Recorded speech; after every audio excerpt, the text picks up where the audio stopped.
Hello everyone, welcome back. I hope you all are fine and safe.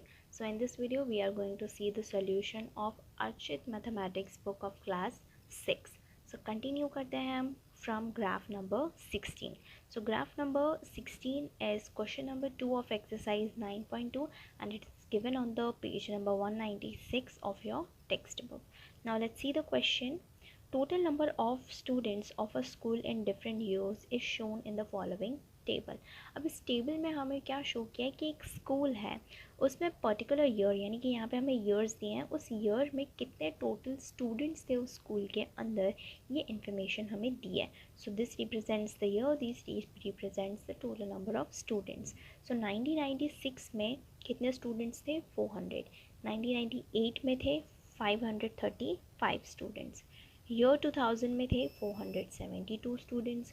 Year 2002 में थे 600 students and year 2004 में थे 623 student.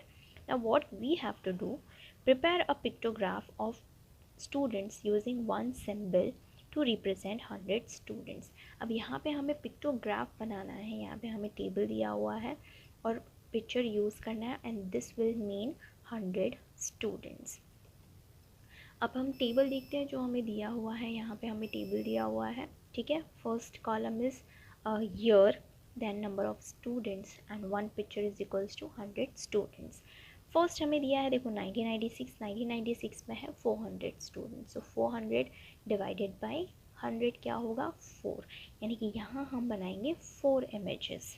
सी 1, okay, ये हो गया 100, 200, 300, 400.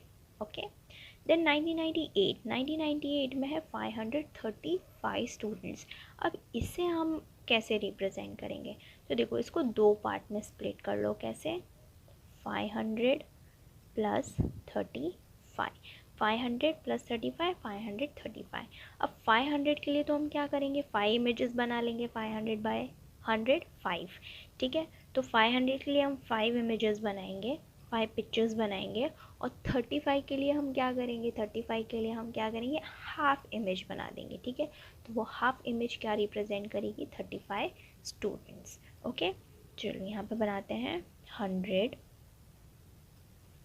200, 300, 400, 500. ओके, ये हो गया 500. और 35 के लिए हम बनाएंगे हाफ इमेज. तो हाफ इमेज आप ऐसा बना लें. ओके, ये रिप्रेजेंट कर रहा है 35, तो टोटल हो गया 535. Then the year 2000. तो 2000 को 2000 में कितने स्टूडेंट्स थे? 472. अब 472 हम कैसे बनाएंगे? अगेन इसे स्प्लिट कर लो. 400 plus 72. So for 400 we will draw how many images? 4 images. Okay, 4 into 100 400. और 72 के लिए हम क्या करेंगे? हाफ इमेज बनाएंगे. ओके, तो बनाना शुरू करते हैं. 100, 200, 300, 400. तो ये तो हो गया 400. और फॉर 72 हम बनाएंगे हाफ इमेज. ओके, तो ये हो गया 472. देन नेक्स्ट हमें दिया है ईयर 2000. 2000 में कितने स्टूडेंट्स थे? 2000 में थे 600. तो 600 के लिए हम कितनी इमेजेस बनाएंगे?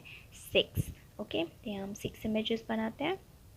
100, 200, 300, 400, 500, 600. तो ये हो गए 600 students. Then for the year 2004 में कितने स्टूडेंट्स थे? 2004 में थे 623 स्टूडेंट्स. तो अगेन हम इसे स्प्लिट कर लेंगे. 600 प्लस 23.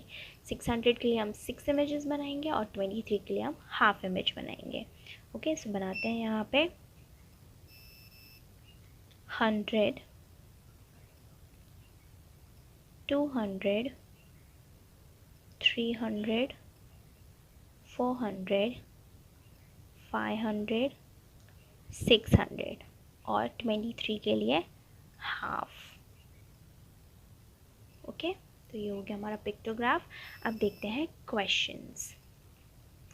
क्वेश्चंस में हमें दिया है, देखो Answer the following question from the pictograph. First question है A. How many symbols represent total number of students in the year 2000?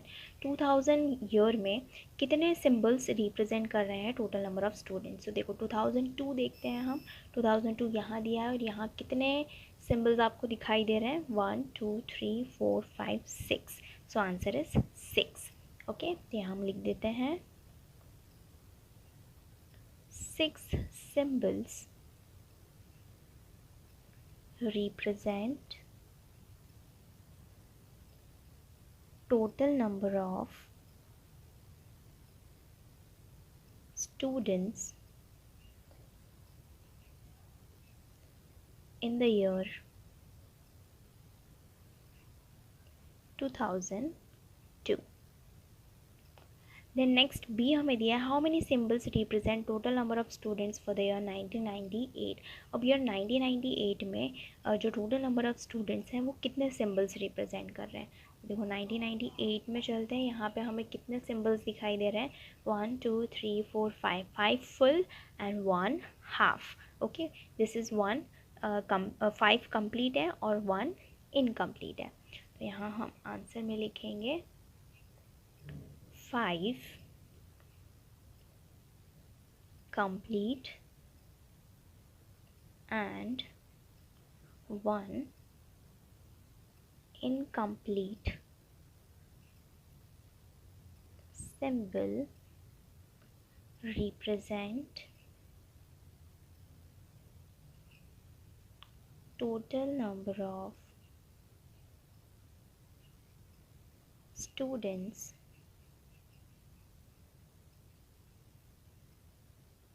for the year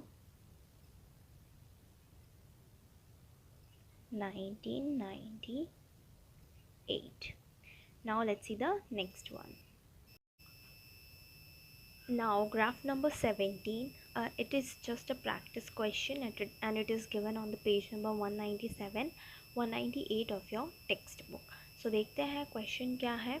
A graph of growth of population of India is given below. यानी कि India का जो population growth था different years में वो हमें यहाँ पे graph के थ्रू given है. ओके, अब देखो यहाँ पे हमें ये graph given है, ये इसे कहते हैं y axis, ये है x axis. ओके, अब देखो यहाँ पे ईयर्स रिप्रेजेंट किए गए हैं ऑन एक्स एक्सिस और वाई एक्सिस पे रिप्रेजेंट किया गया है population of India in crore. ठीक है, स्केल हमें दिया है on Y axis 1 centimetre is equals to 10 crore population. ठीक है, यानी कि 1 सेंटीमीटर्स पे जो यहाँ पे हमें स्केल दिया गया है वो है 10 करोड़ का. सो यहाँ 10 करोड़, 20 करोड़, 30 करोड़, 40 करोड़, 50 करोड़, 60 करोड़, 70, 80, 90, 100, 110. अब देखो 1951 में पॉपुलेशन क्या था? 36 करोड़. 1961 में था 44 crore.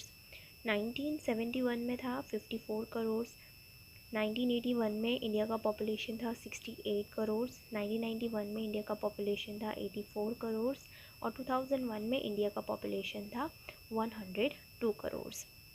Now what we have to do is study the graph and answer the following questions. अब हमें ग्राफ को स्टडी करके क्वेश्चन को आंसर करना है. सो फर्स्ट क्वेश्चन हमें दिया है what is the growth of population during the year 1951 to 1961. यानी कि 1951 से लेके 1961 में कितना पॉपुलेशन ग्रोथ हुआ है. तो देखो 1951 में पॉपुलेशन था 36 करोड़ और 1961 में पॉपुलेशन था 44 करोड़. तो कितना ग्रोथ हुआ है कैसे पता चलेगा? डिफरेंस निकाल के. तो 44 माइनस 36. ठीक है, हम यहाँ पे सब्ट्रैक्शन करेंगे 44 minus 36.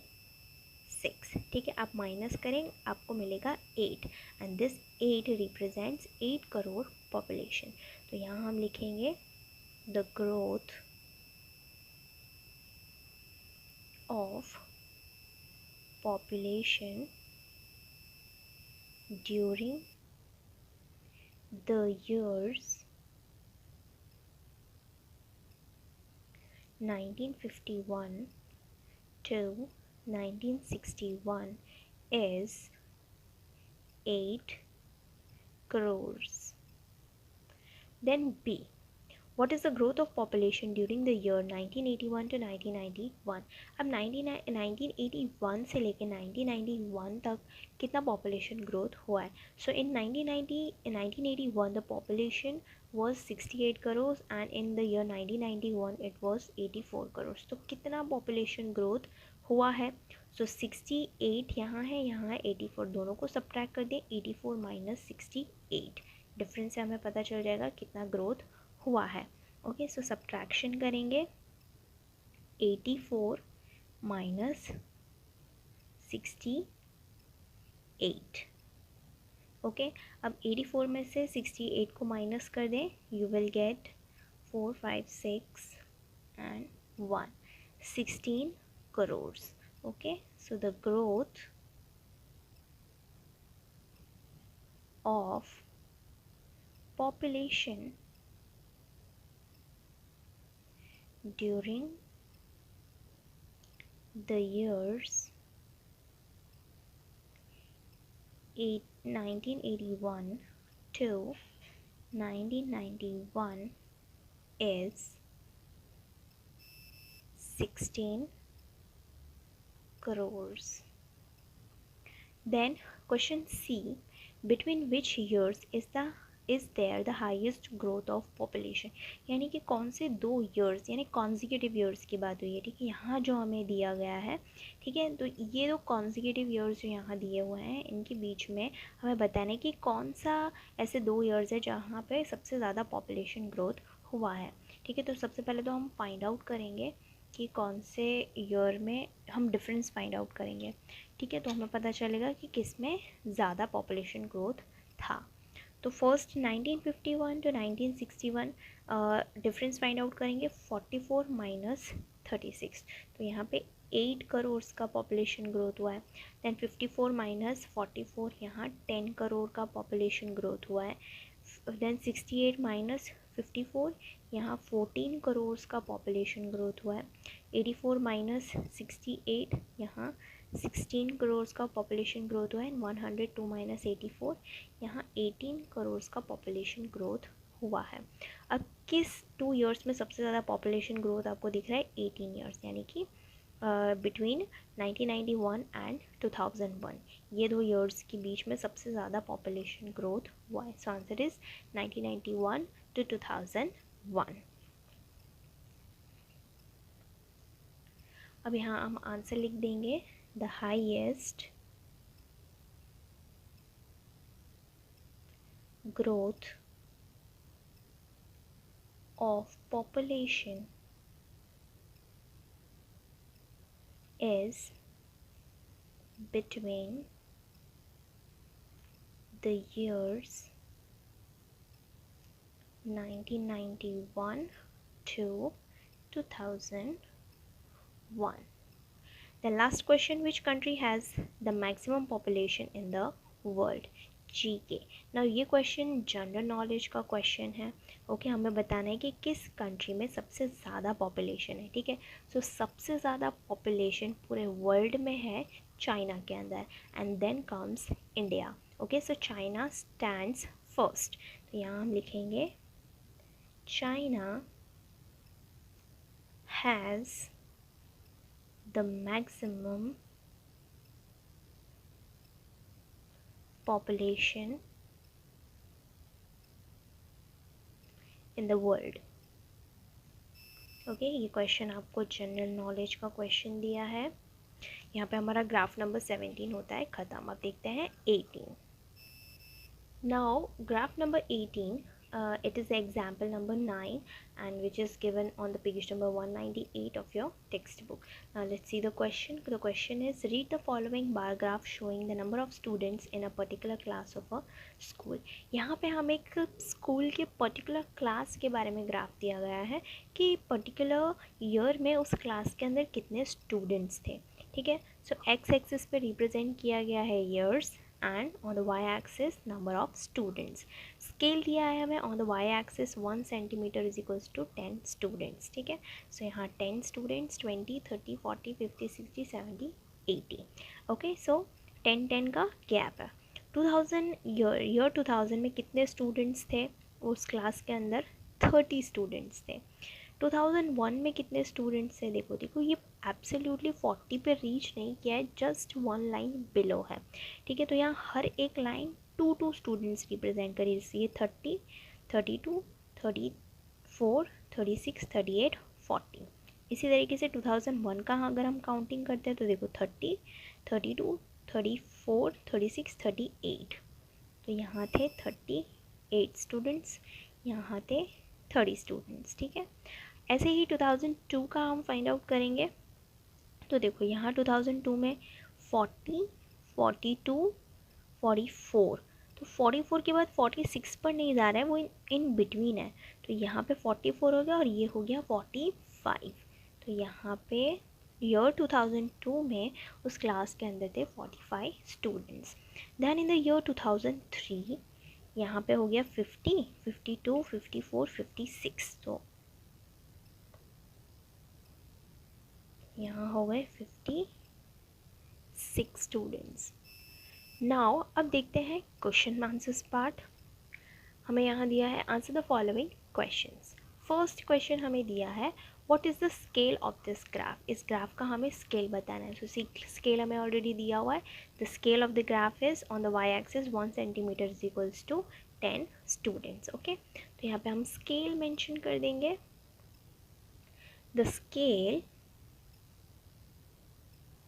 is 1 unit length equals 10 students. Next, how many new students are added every year? अब हमें यहाँ बताना है कि every year कितने कितने students add हो रहे हैं। सो ये हम ग्राफ से पता लगाएंगे कितने स्टूडेंट्स ऐड हो रहे हैं। देखो ईयर 2000 में थे 30 स्टूडेंट्स, 2001 में हो गए 38। तो कितने ऐड हो गए, 38 माइनस 38, यानी कि 2001 में 8 स्टूडेंट्स आ गए, ठीक है। 2002 में कितने स्टूडेंट्स आए, 38 थे, 45 हो गए, माइनस कर दो 45 माइनस 38, यहाँ होता है 2, यहाँ 5, 7। तो 7 स्टूडेंट्स आ गए 2001 में। देन 2003 में कितने न्यू स्टूडेंट्स आए थे, 45 थे, 56 हो गए, यहाँ 5, यहाँ 6, टोटल हो गए 11। ओके, 11 न्यू स्टूडेंट्स ऐड हो गए, ठीक है। अब हम आंसर फैब्रिकेट कर लेते हैं। How many new students are added every year. So यहाँ हम लिखेंगे in the year 2001 8 students are added। उसके बाद in the year 2002 7 students are added and in the year 2003 11 students are added. Now question C, is the number of students in the year 2003 twice that in the year 2000? अब बोला है कि 2003 में जितने students हैं क्या वो 2000 में जितने स्टूडेंट्स थे उससे डबल है। तो देखो 2003 में है 56 स्टूडेंट्स, 2000 में है 30 स्टूडेंट्स, तो 30 का डबल हो जाता है 60, लेकिन यहाँ 60 स्टूडेंट्स नहीं हैं, यानी कि डबल नहीं हो रहा है। तो यहाँ हम लिख देंगे आंसर में नो।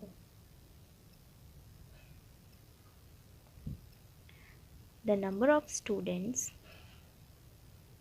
लिखेंगे answer no, the number of students in the year 2003 are not twice that in the year 2000. Okay, यहाँ हमारा ग्राफ 18 होता है ख़त्म। अब देखते हैं next one. So graph number 19, it is question number 1 of your exercise 9.3 and it is given on the page number 198 of your textbook. So the question is, the bar graph given below shows the quantity of wheat purchased by government during the year 1998 to 2000. यानी कि government ने जो wheat purchase किया है between the year 1998 यानी 1998 से लेके 2002 तक गवर्नमेंट ने जितना भी वीट परचेस किया है वो हमें यहाँ पे ग्राफ के थ्रू शो किया गया है। Okay, so on the y axis we can see the years and on the x axis years represent किया है, वाई एक्सिस पे वीट इन 1000 टन्स रिप्रेजेंट किया है। ठीक है, स्केल हमें दिया है 1 centimetre is equals to 5000 tons. Okay, 5000 tons, 10,000 tons, 15,000 tons, 20,000 tons, 25,000 tons, 30,000 tons, इस तरीके से दिया है। सो 1998 में कितना वीट परचेज किया था? 15,000 टन्स। सो हम यहाँ लिख देंगे 15। 1998 में कितना वीट परचेज किया था?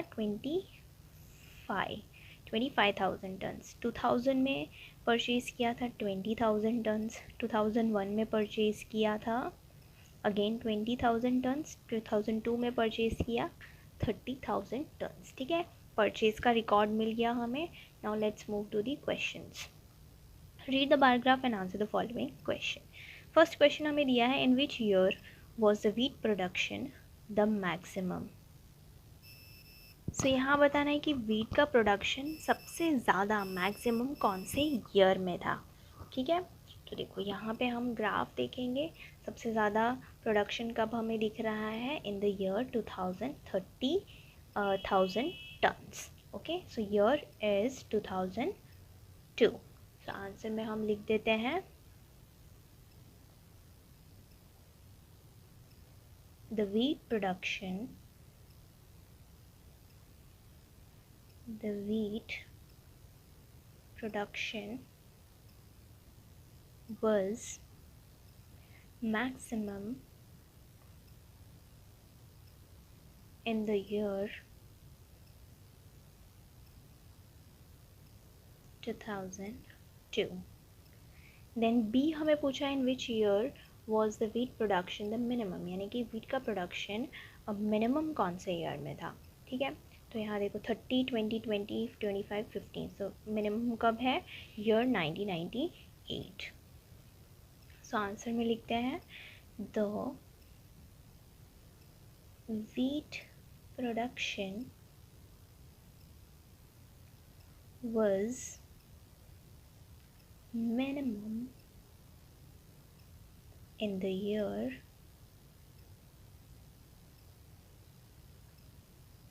1998. Then last question, in which 2 years was the production of wheat equal, यानी कि कौन से ईयर में वीट का प्रोडक्शन इक्वल था। ठीक है, तो यहाँ पे हम ग्राफ में देख सकते हैं कि वीट प्रोडक्शन इक्वल कब था? The year 2000 and 2001। सो यहाँ हम आंसर लिखेंगे the production of wheat was equal in the year 2000 and 2001। सो यहाँ पे ग्राफ नंबर 19 होता है ख़त्म। अब देखते हैं graph number 20। Now graph number 20, it is question number 2 of your exercise 9.3 and it is given on the page number 199. So question देखते हैं हम लोग। Observe the bar graph which is showing the scale of shirts in a ready-made shop from Monday to Saturday. यानी कि Monday to Saturday से लेके एक showroom के अंदर कितना सेल हुआ है वो हमें यहाँ पे ग्राफ के थ्रू रिप्रेजेंट करके दिया है। ठीक है, ग्राफ देखते हैं। हमें स्केल दिया हुआ है x axis 1 centimetre is equals to 5 shirts. तो एक्स एक्सिस पे हमें रिप्रेजेंट करके दिया हुआ है number of shirts sold and y axis पे हमें दिया है days.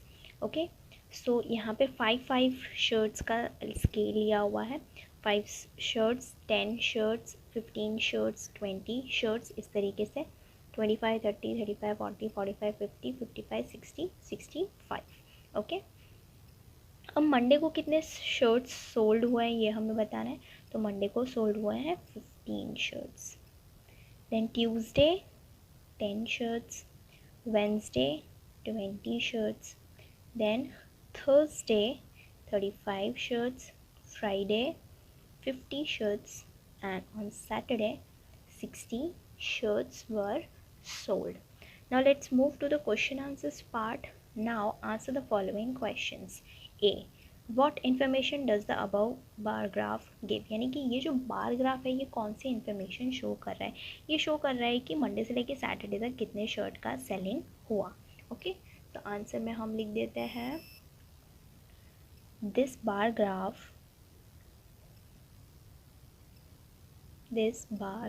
Graph shows the number of shirts sold from Monday to Saturday. Then next question B. What is the scale chosen on the horizontal line representing number of shirts? अब हमें पूछा है कि ये जो horizontal line है, ठीक है, उस एक्सिस पे यानी कि एक्स एक्सिस पे क्या स्केल चूज़ किया गया है। तो स्केल हमें यहाँ पे दिया हुआ है x axis 1 centimetre is equals to 5 shirts. Okay, so centimetre is a unit. Okay, so 1 unit is equals to 5 shirts. तो यहाँ हम लिख देंगे the scale chosen as 1 unit equals to 5 shirts. Then C. On which day were the maximum number of shirts sold? How many shirts were sold on that day? अब पूछा है कि कौन से डे को सबसे ज़्यादा सेलिंग हुआ है और कितना सेलिंग हुआ है। ठीक है, तो सबसे ज़्यादा सेलिंग आपको कहाँ पे दिखाई दे रहा है? On Saturday 60। ओके, सैटरडे को सबसे हाईएस्ट सेलिंग हुआ है एंड द नंबर इज 16। यहाँ हम आंसर लिखते हैं द मैक्सिमम